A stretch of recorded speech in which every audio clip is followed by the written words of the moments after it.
जो भी student intermediate में एडमिशन लेना चाहते हैं, एडमिशन की प्रोसेस शुरू हो चुकी है। ऑनलाइन आवेदन शुरू हो चुका है। 8 अप्रैल से आवेदन शुरू किया गया है। 18 अप्रैल तक लास्ट डेट रखी गई है, लेकिन 8 अप्रैल से 18 अप्रैल के बीच आसानी से आप आवेदन कर सकते हैं। पूरा कंप्लीट प्रोसेस इस वीडियो में बताने वाला हूं। इंटरमीडिएट में एडमिशन अगर आप बिहार बोर्ड से लेना चाहते हैं और अन्य बोर्ड से आप 10th दिए हैं तो भी आप इंटरमीडिएट में एडमिशन ले सकते हैं, या बिहार बोर्ड से ही आप 10th दिए हैं तो आप बिहार बोर्ड से ही इंटरमीडिएट में एडमिशन ले सकते हैं। बिहार बोर्ड से जितने भी स्टूडेंट इंटरमीडिएट में एडमिशन लेना चाहते हैं वो सिंपल से अपने मोबाइल फोन या लैपटॉप पीसी के ब्राउजर ओपन करके OFSS बिहार सर्च करेंगे। OFSSbihar.net सबसे ऊपर में पोर्टल आ जाएगा, इस पर क्लिक करेंगे। क्लिक करने के बाद ये पोर्टल ओपन हो जाएगा। ओपन होने के बाद कॉमन एप्लीकेशन फॉर्म वाले ऑप्शन पर आप क्लिक करेंगे। देखिए 350 रुपया आवेदन शुल्क है, लेकिन अगर आप UPI से पेमेंट करते हैं तो 11 रुपया और जुड़ जाती है, यानी 361 रुपया का आपको पेमेंट करना होता है। जस्ट आप इस पर टिक करेंगे नीचे में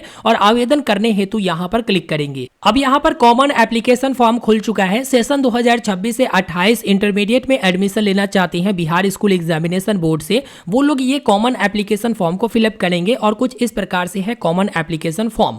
अगर देखा जाए तो यहां पर सबसे पहले आपको 10th का डिटेल डालनी है कि आप जो 10th पास किए हैं कौन से बोर्ड से किए हैं। बिहार बोर्ड से किए हैं तो बिहार स्कूल एग्जामिनेशन बोर्ड वाला सबसे ऊपर में ऑप्शन मिलेगा, या अदर कोई स्टेट से किए हैं तो अदर स्टेट वाला ऑप्शन मिलेगा, या फिर आप बिहार स्टेट मदरसा एजुकेशन बोर्ड या बिहार संस्कृत शिक्षा बोर्ड या Bihar board of opening schooling and examination board से किए हैं तो ये भी आपको ऑप्शन यहां पर मिलती है, या कोई अन्य बोर्ड है तो एनी अदर पर क्लिक करके आप यहां पर मेंशन कर सकते हैं। तो जो लोग भी 10th जो बिहार बोर्ड से किए हैं वो BSEB वाला सर्च करेंगे, सिलेक्ट करेंगे। उसके बाद ईयर ऑफ पासिंग यानी पासिंग कब किए हैं 2025 या 2026 में, तो आप यहां पर सिलेक्ट कर लेंगे। इसके बाद आप वार्षिक परीक्षा में पास किए हैं या पूरक परीक्षा में। जो लोग कंपार्टमेंटल एग्जाम का फॉर्म भरे हुए हैं तो अभी जो है इस वर्ष में अभी कंपार्टमेंटल एग्जाम नहीं हुआ है, पहले कंपार्टमेंटल एग्जाम दे लीजिए, उसका रिजल्ट आ जाएगा। उसके बाद आपको एप्लीकेशन फॉर्म भरने का मौका दिया जाएगा। आप इंटरमीडिएट में एडमिशन के लिए फिर से आवेदन कर सकते हैं कंपार्टमेंटल एग्जाम में पास होने के बाद। लेकिन जो एक ही बार में पास हो चुके हैं, एनुअल परीक्षा में पास हुए हैं तो एनुअल को सिलेक्ट करेंगे। उसके बाद अपना डेट ऑफ बर्थ को यहाँ पर सिलेक्ट करेंगे। जो भी आपका डेट ऑफ बर्थ है अपने अनुसार से यहां पर डेट ऑफ बर्थ को सिलेक्ट कर लीजिएगा, ठीक है।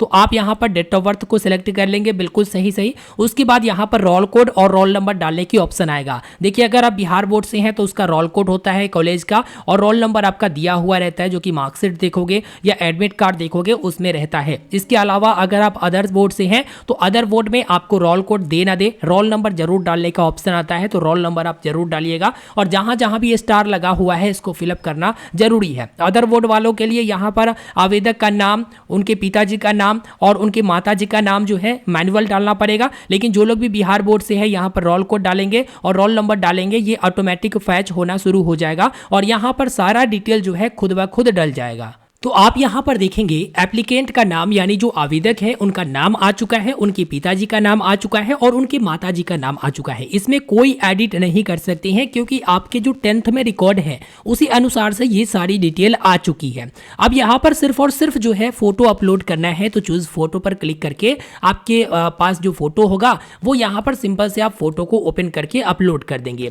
इसके बाद आप नीचे आते हैं तो नीचे में आपको देखिएगा कि अगर बिहार बोर्ड से 10th करते हैं तो टोटल जो मार्क्स होती है वो 500 नंबर की एग्जाम होती है। अब उसमें से आपको कितना मिला है तो ऑटोमेटिक यहां पर डल चुका है 284, यानी ये जो लड़का है वो 10th पास किया था बिहार बोर्ड से, इसलिए यहां पर इनका जो प्राप्तांक है और जो कुल मार्क्स है वो सब आ चुका है। इसके अलावा विद्यालय का नाम भी आ चुका है, जिला भी आ चुका है और यहां पर कुछ डिटेल उनको भरना पड़ेगा। तो यहां पर अगर आप अदर स्टेट से है तो अदर स्टेट वाले यहां पर फुल मार्क्स डालेंगे कि कितना मार्क्स का एग्जाम हुआ था, कितना आपने प्राप्त किया था। उसके बाद विद्यालय का नाम डालेंगे, विद्यालय का एड्रेस डालेंगे, किस जिला में विद्यालय है वो डालेंगे, ज्वाइनिंग यानी एडमिशन उस विद्यालय में कब हुआ था वो डालेंगे, विद्यालय कब छोड़े थे 2026 में अगर पास आउट हुए हैं तो 2026 यहां पर डाला रहेगा या आपको डालना पड़ेगा अदर स्टेट से है तो जो बिहार से है ना उनको बेसिक डिटेल बस भरना है, बाकी जो मेन डिटेल है वो ऑटोमेटिक फिलअप मिलेगा, ठीक है। उसके बाद यहां पर जेंडर सेलेक्ट करना है, मेल है तो मेल, अगर कोई लड़की है स्टूडेंट तो यहां पर जो है फीमेल डालेंगे। डालेगी। उसके बाद मातृभाषा यहाँ पर डालना होगा। उसके बाद यहाँ पर इंडियन सेलेक्ट करिए, या अदर नागरिकता है तो अदर को क्लिक करेंगे, लेकिन इंडिया के ही है तो भाई इंडिया सेलेक्ट करेंगे।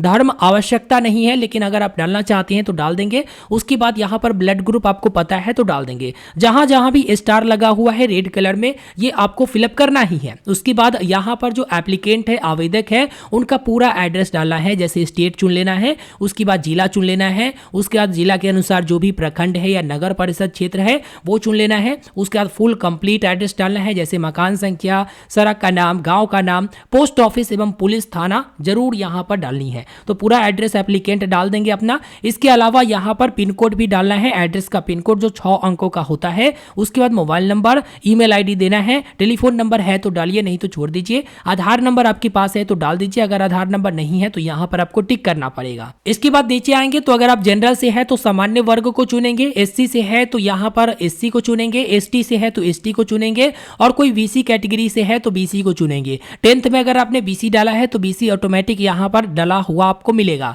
अत्यंत पिछड़ा वर्ग यानी ईबीसी से है तो ईबीसी भी सेलेक्ट करने को ऑप्शन मिल जाएगा। जो लोग बिहार से बाहर के हैं वो यहां पर जनरल कैटेगरी में आएंगे तो जनरल को सिलेक्ट करेंगे, और जो लोग बिहार के हैं जनरल कैटेगरी में आते हैं और अगर उनका ईडब्ल्यूएस बना हुआ है तो यस पर क्लिक करेंगे, ईडब्ल्यूएस नहीं बना है तो नो पर क्लिक करेंगे। लेकिन यहां पर बीसी, ईबीसी, एससी और एसटी वालों के लिए ईडब्ल्यूएस सर्टिफिकेट नहीं होती है, ठीक है, याद रखिएगा। कोई अगर दिव्यांग है तो यहां पर दिव्यांग के लिए यस पर क्लिक करेंगे, अगर दिव्यांग नहीं है तो नो पर क्लिक करेंगे। अब नीचे आता है कॉलेज सिलेक्शन, यानी स्कूल चुनना पड़ेगा। तो यहां पर आप जिला का नाम चुनेंगे, जिस जिला में आपका गांव पड़ता है या जिस जिला में आप एडमिशन लेना चाहती हैं उस जिला का आप यहां पर नाम चुन लेंगे। जैसे गोपालगंज जिला है तो गोपालगंज को सिलेक्ट कर लेंगे। अब गोपालगंज जिला में जितने भी विद्यालय होंगे आपके सामने लिस्ट इस तरह से मिल जाएगा। तो जो भी आपके नजदीक है जिसमें आप एडमिशन लेना चाहते हैं उसको सबसे पहले डालिएगा, फिर उसके बाद में थोड़ा सा दूर वाला डालिएगा, फिर उसके बाद में थोड़ा सा दूर वाला डालिएगा, फिर उसके बाद में थोड़ा सा और दूर वाला डालिएगा, यानी सबसे नजदीक वाला डालते हुए चलिएगा। उसमें देखा जाएगा फर्स्ट, सेकेंड,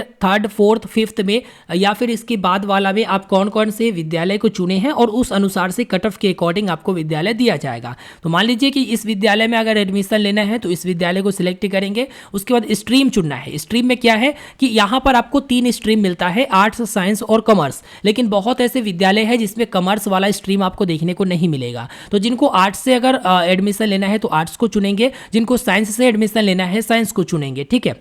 और जो लोग कॉमर्स से लेना चाहते हैं तो यहाँ पर स्कूल चेंज करके देखेंगे, और स्कूल चेंज करने के बाद यहाँ पर स्ट्रीम को चुनेंगे तो देखिए इसमें कॉमर्स आ चुका है। तो देखो जितने भी प्राइवेट कॉलेज होती हैं ज़्यादातर वो कॉमर्स जो है स्ट्रीम उसमें मिल जाता है, और जो भी यहाँ पर हाई स्कूल वगैरह होती हैं उसमें कम ही संभावना होता है कि आपको यहाँ पर कॉमर्स भी स्ट्रीम देखने को मिले। लेकिन बहुतों में जो है सिर्फ और सिर्फ आर्ट्स और साइंस होती हैं। तो देखो अगर आपको साइंस से करना है तो साइंस को क्लिक कर लेंगे, और भी स्कूल ऐड करने के लिए यहाँ पर यस पर क्लिक करेंगे और दूसरा ऑप्शन को इसी प्रकार से डालेंगे। तो आप इस तरह से ना स्कूल को चुन लीजिएगा, जो कि मिनिमम 10 स्कूल को चुन सकते हैं और मैक्सिमम 20 स्कूल को चुन सकते हैं। उसके बाद अगर आपको आगे ऐड नहीं करना है तो नो पर क्लिक कर दीजिएगा और यहाँ पर टिक करिएगा, और फिर यहाँ पर आवेदन शुल्क 350 रुपया जमा करने के लिए इस पर आपको क्लिक करना होगा। इसके बाद ना आपको एक बार प्रीव्यू दिखाया जाता है कि एक बार आप देख लीजिए कि एप्लीकेशन फॉर्म आप किस तरह से डाले हैं, सब कुछ सही है ना। तो सब कुछ सही है तो पेमेंट करने के लिए आप आगे बढ़िएगा।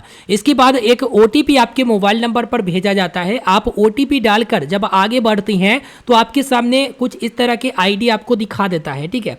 ID दिखाने के बाद आपको पेमेंट ऑप्शन मिलता है, तो पेमेंट ऑप्शन को चुनकर जो कि सब पैसा वाले को सिलेक्ट करके आप पेमेंट कर देंगे। अगर आपका पेमेंट फेल हो जाता है, मान लीजिए कि आपने पेमेंट कर दिया लेकिन आपका पेमेंट फेल हो गया है, तो ये अभी बताएगा कि आपने पेमेंट नहीं किया है। तो दोबारा आप पेमेंट को अपडेट कर सकते हैं। कैसे अपडेट करेंगे मैं आपको बता देता हूं। आप वापिस से ofssbihar.net पर आएंगे और जब आपका एप्लीकेशन फॉर्म भरे जाते हैं तो आपको यहां पर एक पासवर्ड भी मिलता है और एक ID भी मिल जाता है। तो आप यहां पर स्टूडेंट लॉगिन पर क्लिक करेंगे। उसके बाद आप अपना मोबाइल नंबर या ईमेल ID को डालेंगे जिससे आप फॉर्म भरे हैं। उसके बाद पासवर्ड जो है आपके मोबाइल नंबर पर मैसेज के थ्रू मिल जाता है, वो पासवर्ड डालेंगे। फिर कैप्चा आप यहां पर फिलअप करेंगे और लॉगिन ऑप्शन पर क्लिक कर लेंगे। लॉगिन ऑप्शन पर क्लिक करने के बाद जो भी आप फॉर्म भरते हैं सारा का सारा डिटेल यहाँ पर आ जाता है। जो भी आप कॉलेज चुनते हैं वो सारा का सारा डिटेल यहाँ पर आ जाता है कि आप कौन से स्कूल चुने हैं, कौन से कॉलेज चुने हैं, यहाँ पर देखिएगा। और नीचे में यहाँ पर पेमेंट रिसीव बताया गया है। अगर आपका पेमेंट रिसीव नहीं दिखाता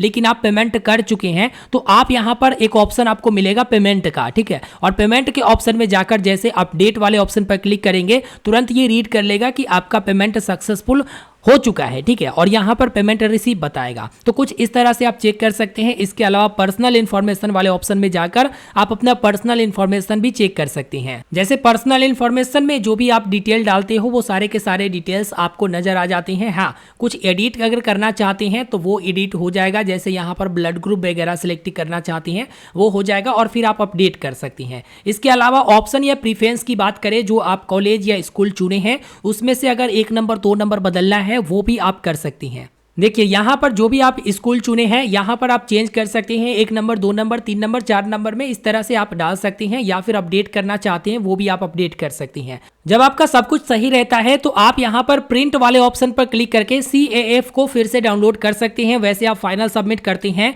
उस समय भी आपको CAF मिल जाता है, जो कि इस प्रकार के होती हैं, ठीक है। यहाँ पर ID वगैरह सब कुछ ऊपर में मेंशन रहता है और इसे आप प्रिंट करके रख सकते हैं। और जब भी आपका नाम आएगा आपको बता देगा। जैसे ही आप एप्लीकेशन नंबर डालोगे तुरंत आपको दिखा देगा कि हाँ कौन से विद्यालय में आपका नाम आया है। कट ऑफ के अनुसार, नंबर के अनुसार कट ऑफ निकाली जाती है। उम्मीद करेंगे आपको सारा कुछ सीखने को मिला, जानने को मिला। इसी तरह से आप 12th में एडमिशन के लिए ऑनलाइन फॉर्म भर सकते हैं। तो मिलते हैं फिर एक नए वीडियो में। मुझे दीजिए इजाजत। धन्यवाद।